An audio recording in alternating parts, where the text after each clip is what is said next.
Hey, it's Michelle. Thank you for being patient with me and welcome back to my channel. Thank you, thank you.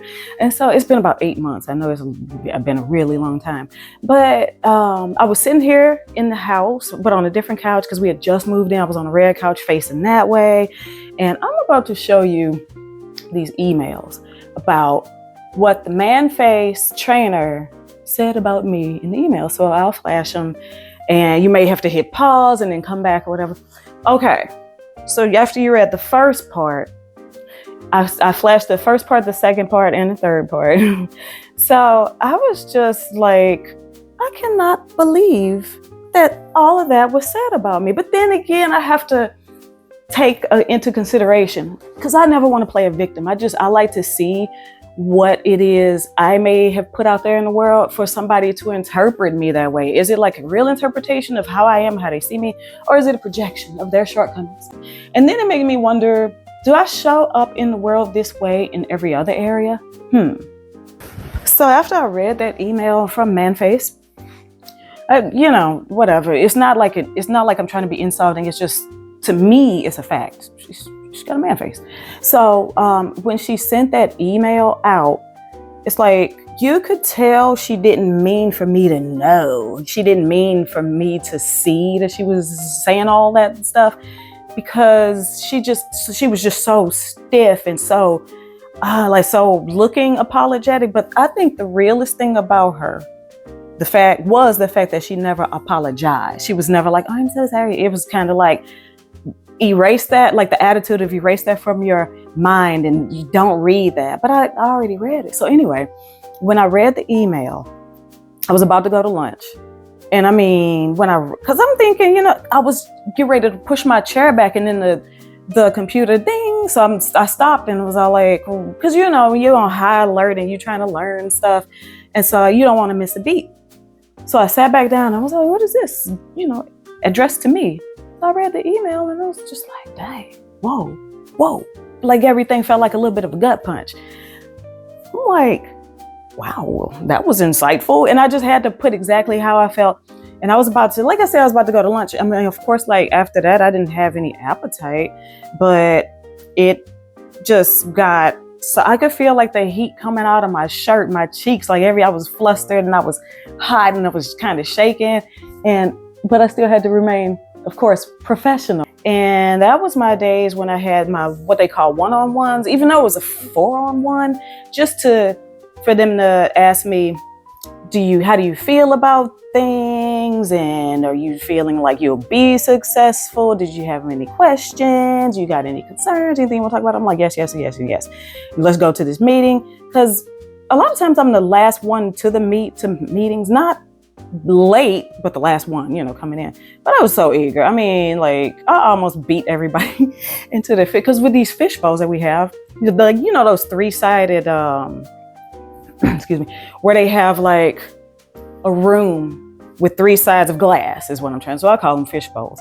So we went in there and my manager, it's like he chewing gum like it's going out of style. I think because he's like, the kind of personality that I have, kind of like non-confrontational. We just want to get from A to B to C and let that be it.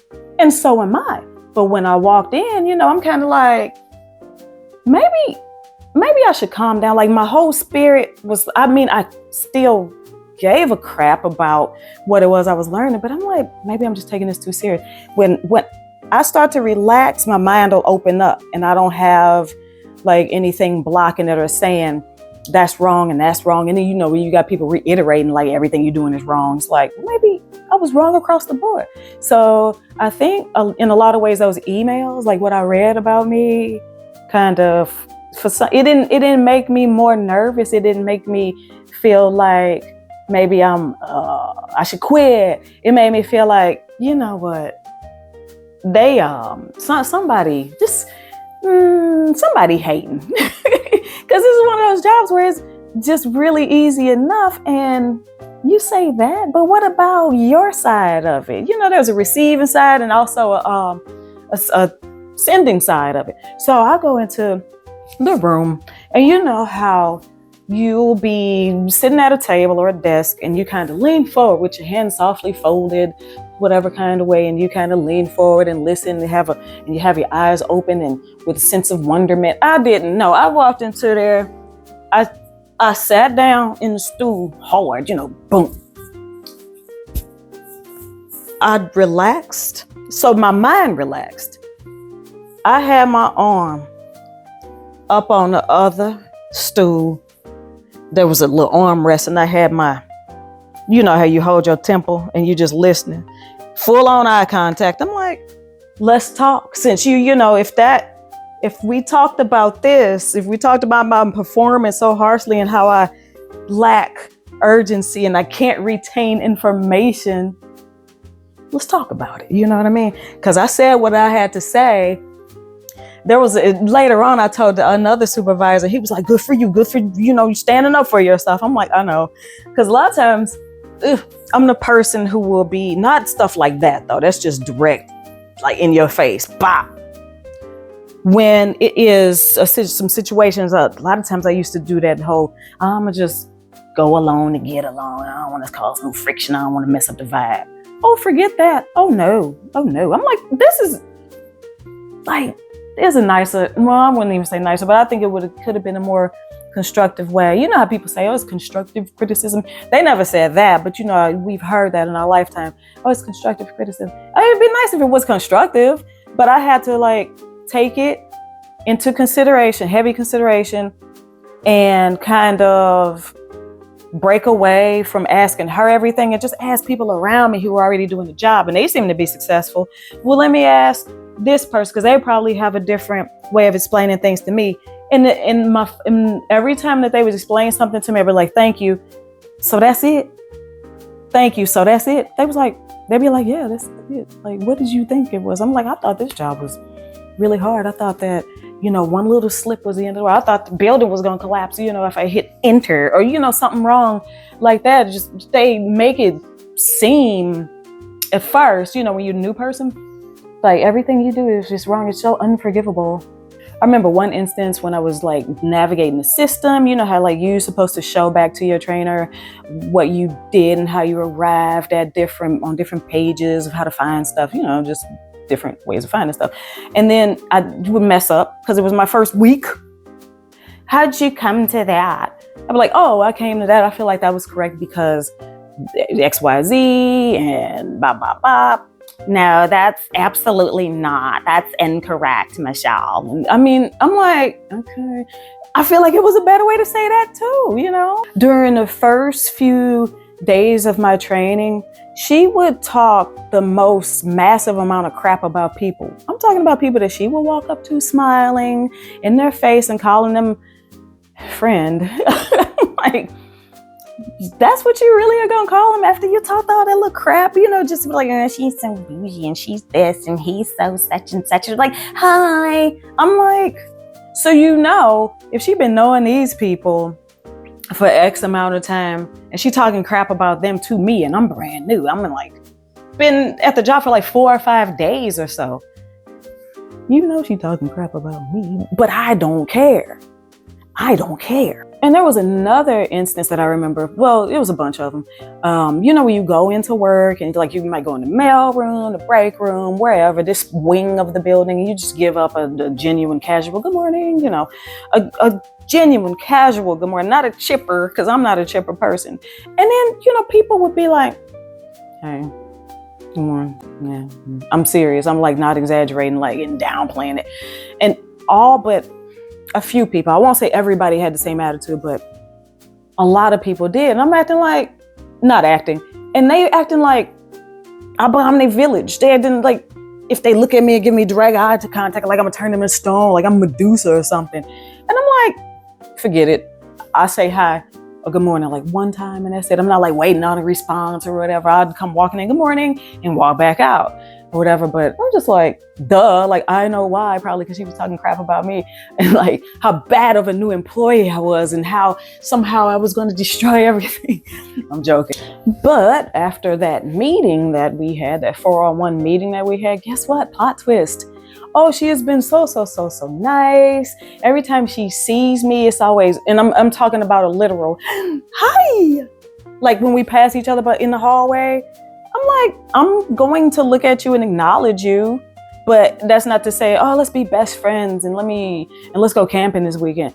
No, it's just, I will still say, I'm like never going to stop being me, even though you feel bad about how you treat, because I think what it is, that you exaggerate and you're just being mean.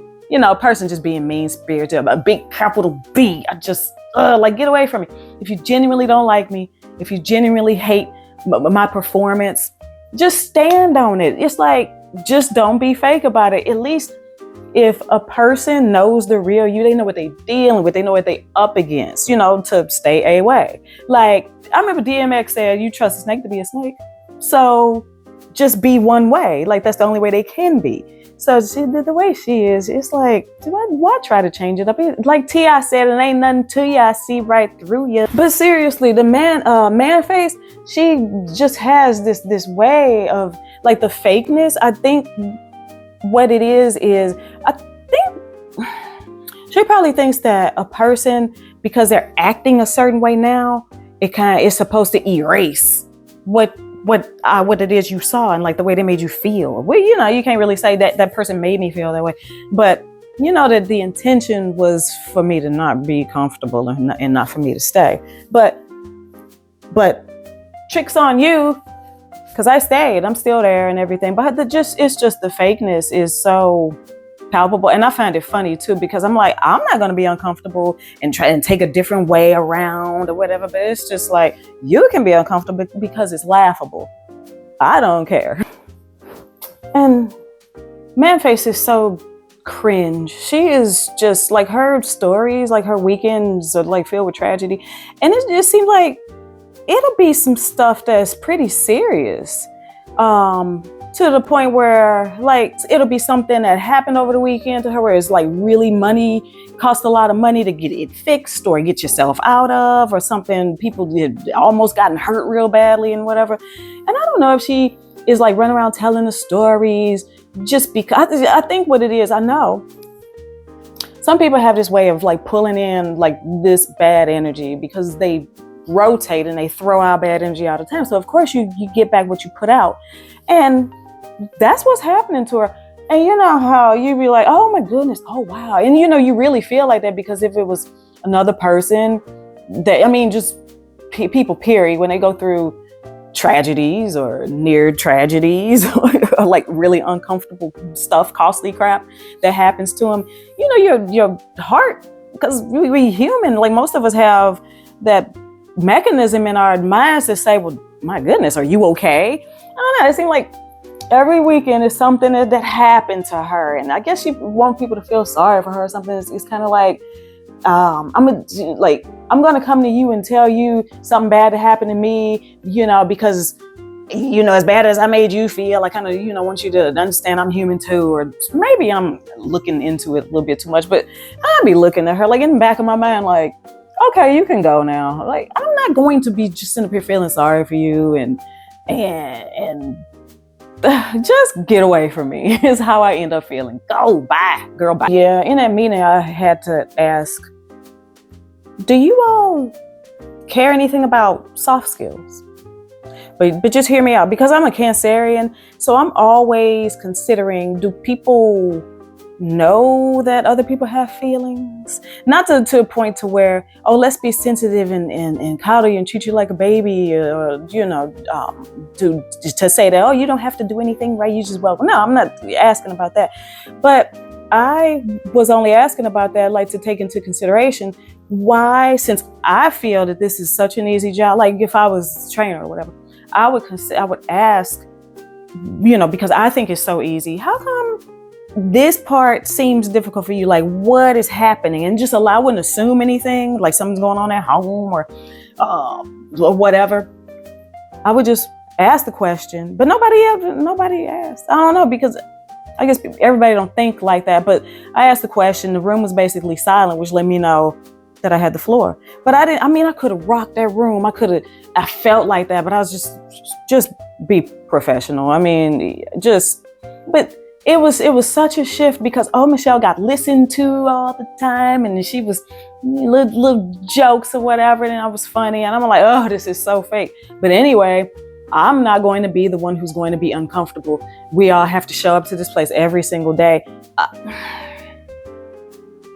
I worked from home for 5 years in this other job that I absolutely despised. I loathed, I abhorred that job. But I'm like, I'm not getting ready to get in a car, spend money on gas, come up here to work, be uncomfortable, go back. No, somebody gonna have to be uncomfortable besides me. Or nobody should have to be uncomfortable. Nobody should have to be. But put it like this, it ain't gonna be me. It ain't gonna be me. It ain't gonna be me. Anyway, from that day, I show up in all areas of life, just like I show up at the job. You know, I do my best. I ask questions. I actually have a genuine concern because I care. I really do.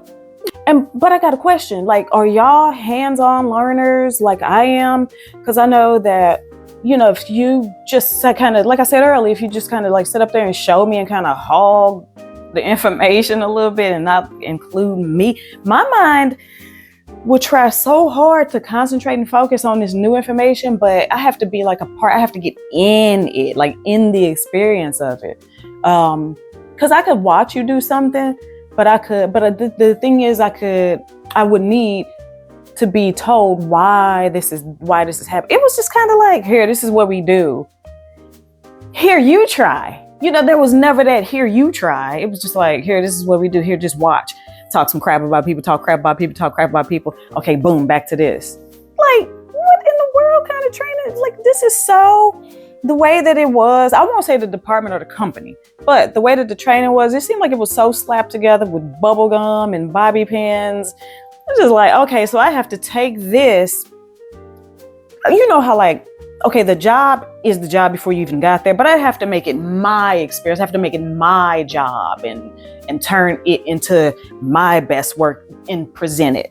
So that mindset for me and the way that I output information, like my job, my skill set, whatever, worked. It's working. It's working. I feel like, man face, you could have been more patient. So anyway, I'm about to get out of the house because yesterday we woke up to snow everywhere. It was beautiful to look at. Like, I didn't leave the house. Well, I did yesterday for a few minutes because we had to go get we had to go get ice. We had to go get salt and shovels. But today, you know, like I said, I'm about to get out the house. I gotta go to the grocery store to get a few things and come on back. And then tomorrow's Monday, so I have to work my job.